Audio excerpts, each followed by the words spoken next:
Does this work? Yes, it does. Boom, here we are, 8 o'clock, and it's time for the Katie's Arms. So welcome one, welcome all if you're coming to join us. This is your pub online, as many of you will know by now. And I have slightly lost my voice. If I sound even more like Caitlyn Jenner than normal, that's why. How is everybody and how are we doing? Are we all good? It is wine o'clock at the Katie's Arms. If you're new, just briefly from me, this is a pub we've been running for about 3 or 4 years now.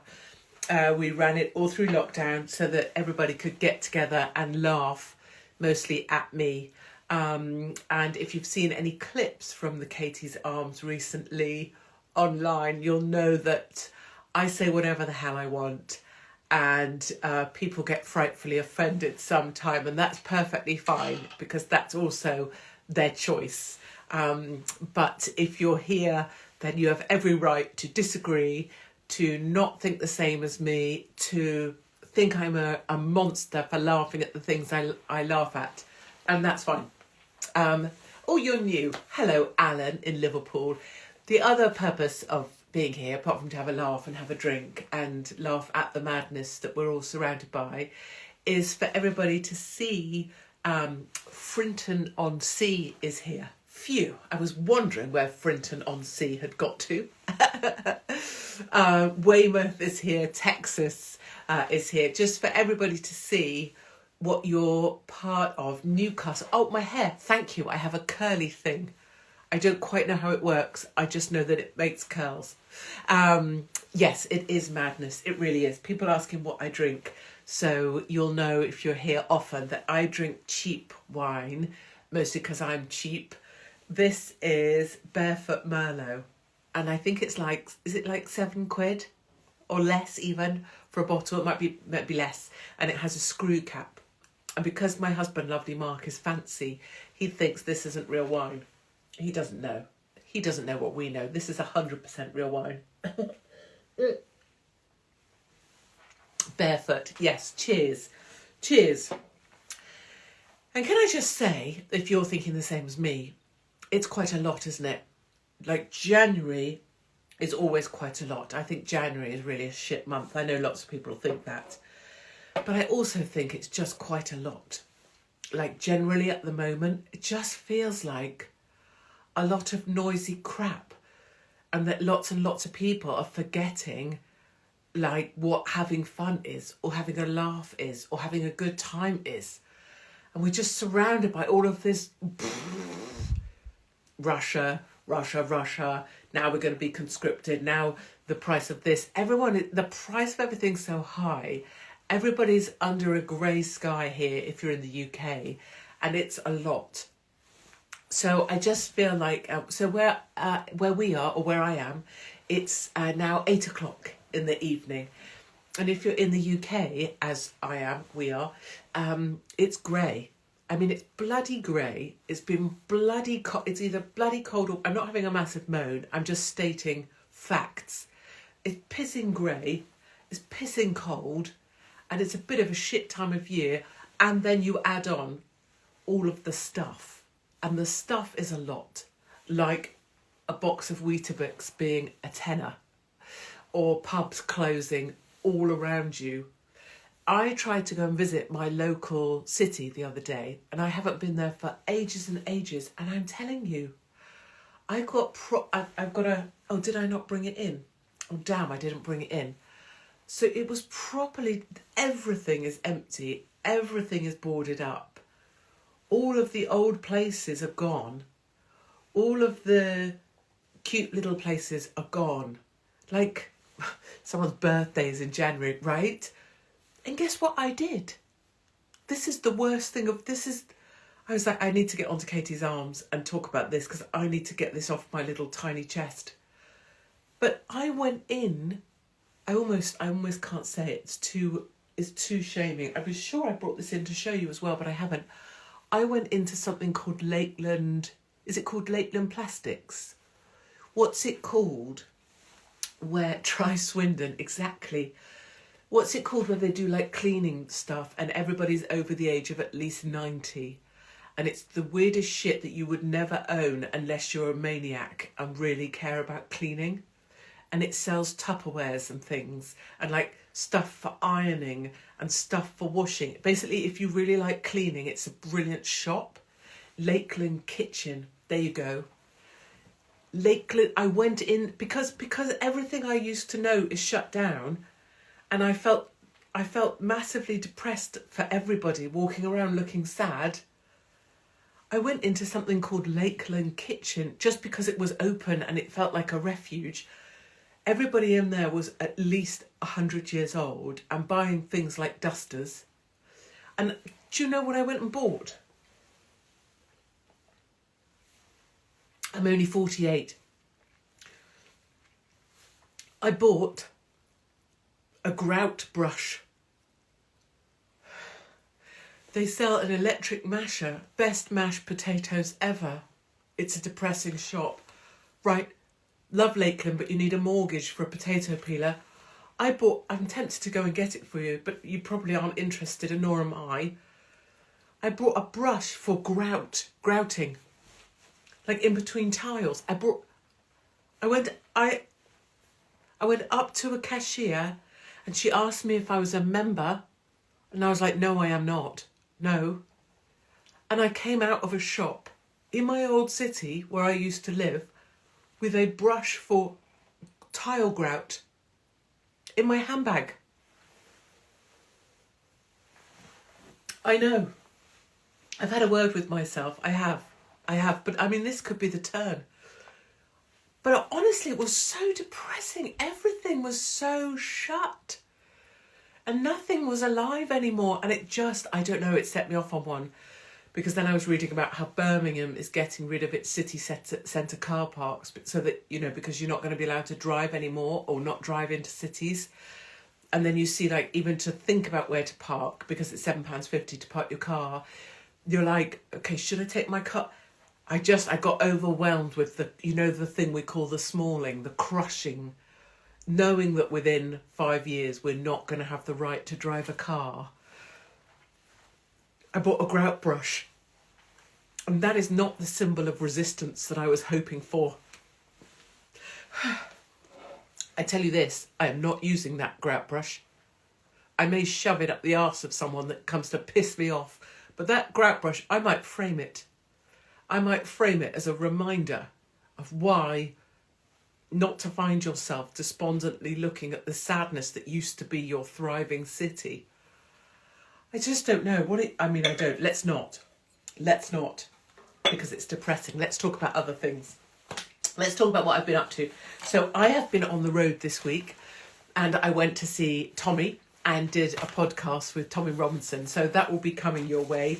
It was good to see the boy and catch up with Boy Wonder and have chit-chats. So he's got quite an eventful time coming up, I strongly suspect.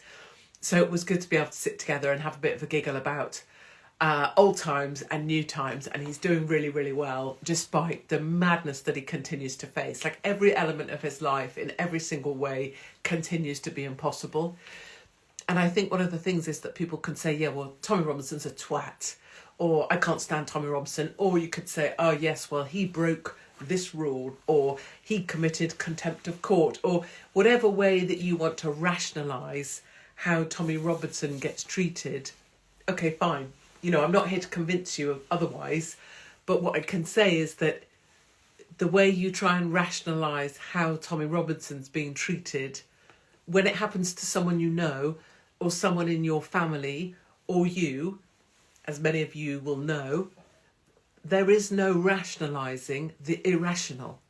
It is an absolutely irrational idea that Tommy Robinson is not allowed in his own capital city, when others come to tear down, to destroy, to be disgusting to some people or certain religions. How is it that Tommy Robinson can't even be in his own capital city? So just, spending time with Tommy as per. I walked him to court last time we knew he was going to prison. So I was offering up my services to do the same. And then doing my tour of ex-cons or cons, I went to see Alex Belfield. Someone saying Tommy Robinson for Prime Minister. Yeah, and the thing about Tommy that people, if you know him, you know, and if you don't know him, you don't know, is that his heart is in the right place always. And it is mad that he isn't allowed into London. And it is a craziness that it is so difficult for him to just function at any level, you know, anything. So like the next day I was going to visit Alex Belfield. And to go and visit someone in prison, you need a photo ID and you need 2 proof of addresses. But if you're someone like me, or you're someone like Tommy, who's basically had to rid yourself of normal life in order to stop lawfare coming against you to take what you have, then to prove even where you live or to have your name with 2 proof of addresses is really hard. And that's really true for Tommy as well. That's before you try and get car insurance or something. Anyway, so I went from seeing Tommy and doing Tommy's podcast, so that will be out soon, to going to see my friend Alex Belfield, who is also serving time. I mean, Tommy Robinson's not officially serving time right now, but he has he has conditions imposed on him that mean he can't be in his capital city, and you know that what the establishment really want is to have him back behind bars. And I guess both Tommy and I would think it would be inevitable that he will be in prison again before too long. And some of you might say, well, that's because Tommy's a twat and he breaks the law. And that would be you rationalising to make it okay. And that's all right, but actually you can't rationalise it. It's just that the powerful people want Tommy in prison where they can control him. So on I went to visit Alex Belfield. Alex Belfield, if you know, anybody there know Alex Belfield? Tommy's our hero, bless him. He's, I tell you what's reassuring about Tommy is if someone comes up to him and does annoy him and threatens him, he'll stand up and say, come on then, let's be at it. I mean, he doesn't do that movement. Well, he does do it a bit, actually. Come on then. Like the old days where men used to hit each other to just sort things out. Let's step outside and sort this out. Tommy will still do that. And it might not be your cup of tea, but I find it quite quaint, actually. Men that aren't afraid to defend themselves if they need to. It's quite a charming thing in an age where so many men are so utterly pathetic. Not our men, obviously. Julian Assange, yeah. So last time I visited Tommy in Belmarsh, he was in solitary, so in his cell, and then just across the way and up one floor was Julian Assange in the same place. The establishment will always try and imprison those who speak out. So I went from visiting Tommy to go and visit Alex Belfield. He's in a prison called Five Wells. And Five Wells is in a town called Wellingborough. So first of all, I rocked up at Wellingborough. Anybody here from Wellingborough? Men like Tommy are a dying breed. Terribly exciting though. I was explaining to him why he has so many female admirers, despite being shorter than me. So Wellingborough. So I rock up in Wellingborough, and Tommy was like, "Oh, go on, I'll look after you. I'll sort you out. I'll take you to the prison." I was like, "No, I'm fine on my own." So I'm in Wellingborough and I was starving my bum off. So I went into Greggs. If anybody here is from Greggs or works in Greggs, I love me a Greggs, and I love a Greggs sausage roll. Love it. I love it. And I love it when they're so hot. Anybody else? Hello, Morocco. You might not know about Greggs if you're in Morocco. So I went into Greggs to get a sausage roll. And you know when Greggs sausage rolls are so hot, but you really, I don't think I'm going to be able to demonstrate eating a sausage roll without setting some people off. This video is going to be remade in a way that I definitely don't want it to be remade. So anyway,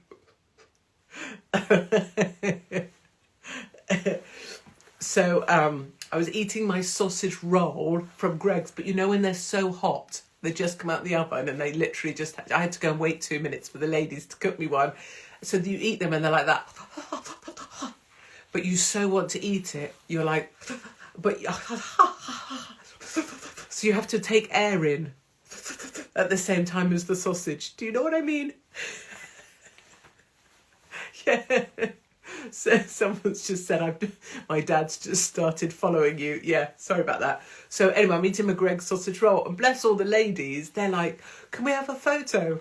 So now I'm in Wellingborough Greggs, eating my sausage roll, doing a photo with all the lovely ladies that work in Greggs in Wellingborough. So if you work in Greggs or you're Wellingborough Greggs, it was very nice to meet you all. And thank you for my delicious sausage roll. It was very nice.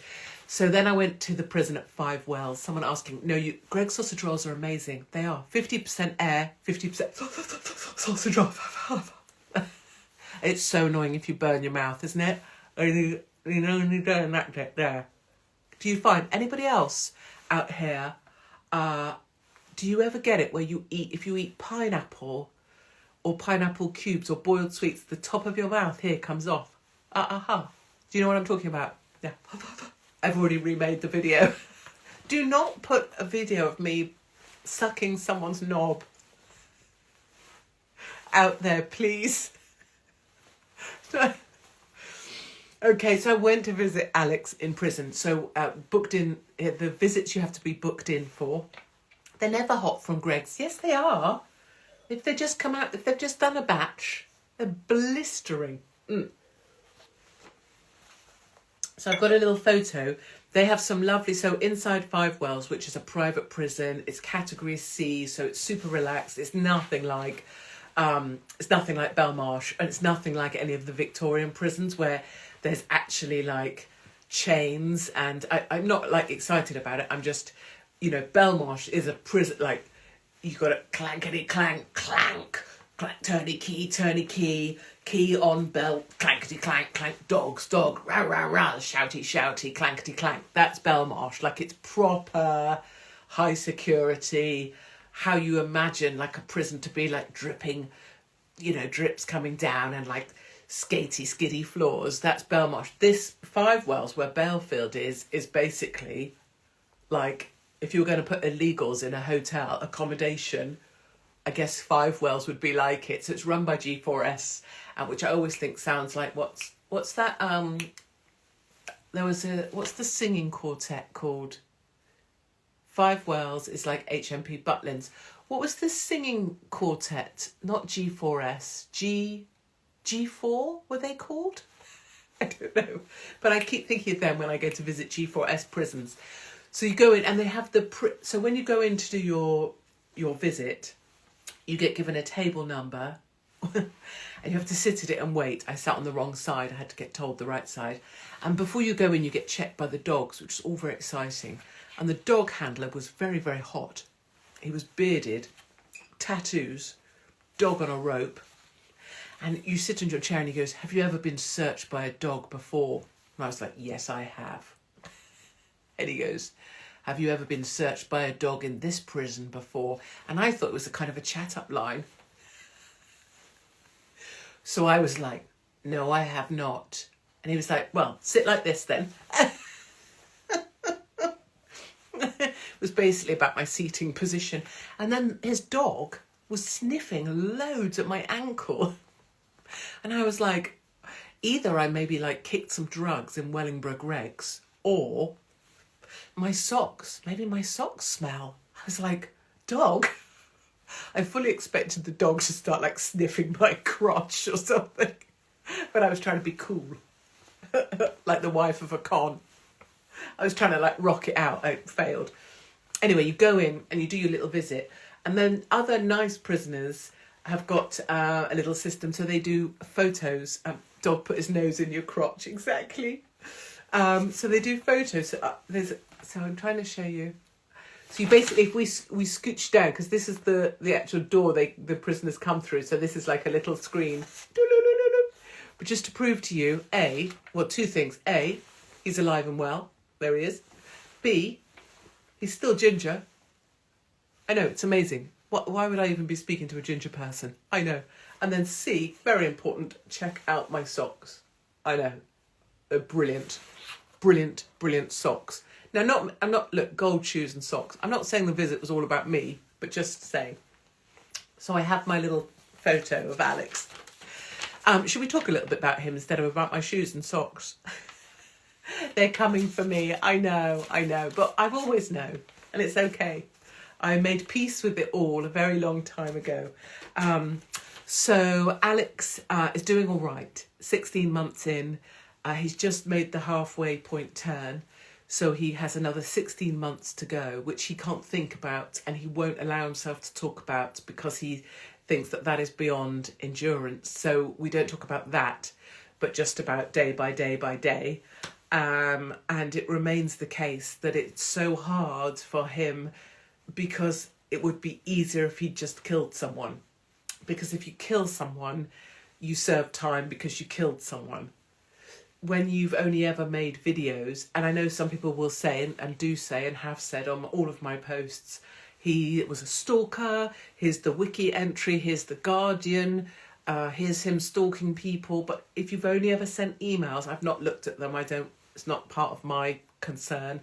And if you've only ever made online videos, you've never ever, not one day, never gone near someone or tried to scare or harm people around them, or never made calls threatening someone or any of that stuff. If you've never gone near them, how is that stalking? Again, you can't rationalise the irrational. He was put inside, in my personal opinion, because he was calling out the BBC and he was calling out Jeremy Vine, #BiteNonce. And his sentence is absolutely ridiculous. And I'm just super proud that he's still going strong. So, and I just keep telling him, like, I make out my life is really, really boring and plain, and that what I'm doing, and which is true, is creating spaces so that when he comes out, he can perform on the spaces that I am helping to find now when I'm doing my tour. And that's my message, is I'm finding the stages that you will perform on when you get out.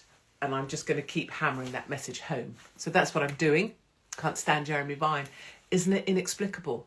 It's inexplicable that he has his show on Radio 2 when they got rid of Ken Bruce and all the decent people and they kept him. And then he has that other festering show. And anywhere we go together, right? Anywhere we go, people will say what they think of Jeremy Vine. It's unbelievable that he has this strange stronghold at the BBC. But you know what they say? If you wait long enough by the river, the bodies of your enemies come floating by. I intend to be waiting at the riverbank. Let me tell you some other news, shall I? So, how's everybody doing? Can't stand him. I know, I can't either. But my job, in a way, is to keep up some pressure on the outside in the way that I do. And, you know, Joey Barton, it's great to have him helping out with that. And my other job is to keep letting Alex know that it's going to be okay, whether it is or isn't. So Lovely Mark has been hard at work, and we now have for the Katie's Arms, our pub, we now have, Mark was like, every pub, well, back when we had more pubs, I'm so scared that we're going to have no pubs really soon. It's terrifying. But we now have our own coat of arms that Lovely Mark made today. So you guys are the first to see this. This is today's effort by Lovely Mark. So our pub officially has its own pub coat of arms for the Katie's Arms. Part of it because of comedy that we do here together, or at least I find myself funny, even if the rest of the world pretends to be outraged. Despicable. Life after Derek, despicable. That is just our preparedness for the fight. Bring it. This, I said to Mark, is that boobs? Which I'm saying it is. He said they're balls, because like mighty balls, that idea of like, you know, people say I have mighty balls, but you can either have that as boobs or balls. I'm going with boobs, but Mark says he says that they're all of our testicles. And this is the crown for the Katie's Arms, because we already, have I got it on my wine glass? No. The Katie's Arms always had a kind of king's crown on it. So we now have a coat of arms for the pub. So we'll be able to put this onto the wine glasses that we're going to get made, which will be brilliant. How am I? I'm good, thank you. I have this weird bug thing, but I don't care. Mostly I'm great. and I'm excited to be back on the road really soon. May I just take a time to let you know? So can you hear it going? So April through July, if you can come and join us on the road, please do.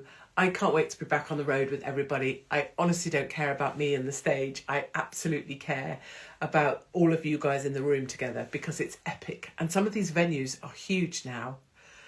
And thanks to all of you supporting me on the last tour, even though 47 of our venues that promised they would hold, that I met or I called and you guys helped me thank, some of them still pulled, 47 of them, even when they were sold out. 500 seats sold in the theatre at Stafford. Do you remember? You might have been one. Am I coming to Ireland? Yes, I am. Yes, I am.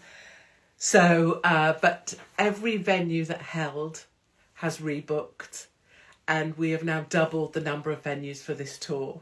And that's my aim, is to create spaces that other people can come to by taking the punches for the venues that don't have a spine. We've sold out in London, Sawbridgeworth, Edinburgh and Ipswich. You guys are amazing. On sale, Belfast, Birmingham, Middlesbrough. That was an American pronunciation. I'm sorry, I'm going to lose my voice. Perth, Cardiff, Wrexham, Hull. Edinburgh have asked for more dates, so we've added a Sunday matinee if you're in Edinburgh.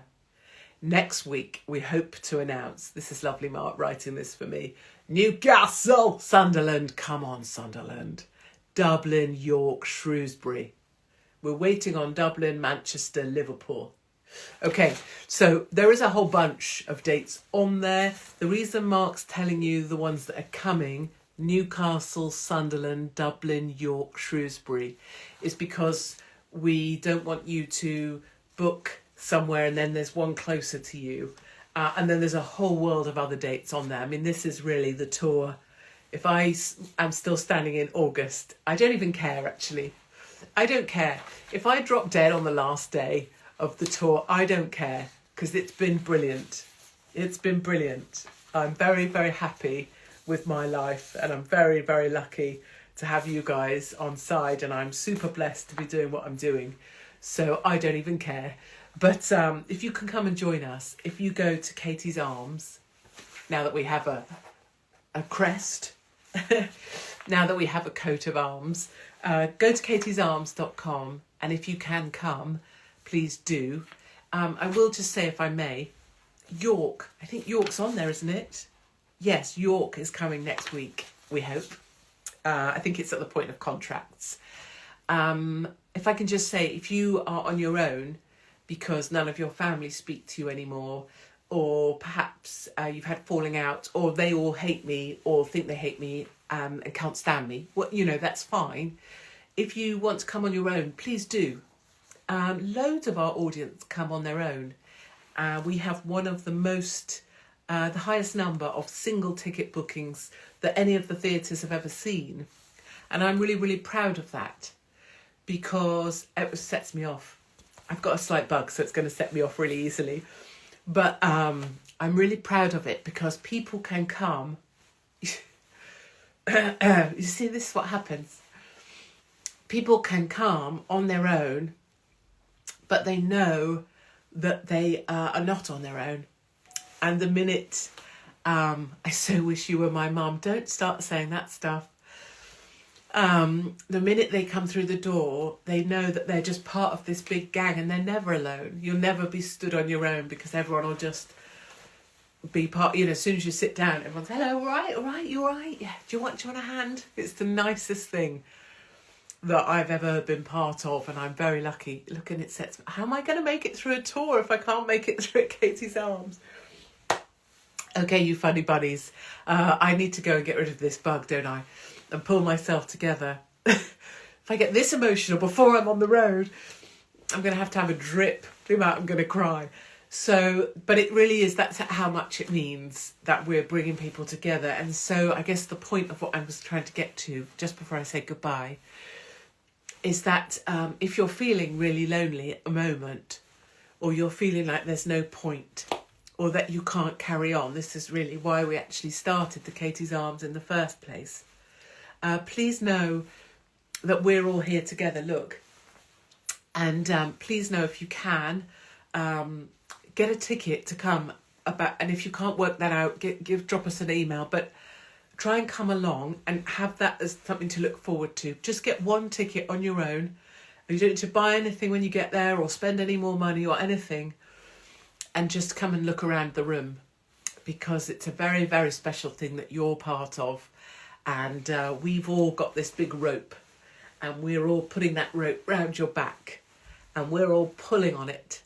And all you have to do is lean back, lean back into it, because we're all behind you, and we're going to pull you through. So it's hard right now, but we've got you.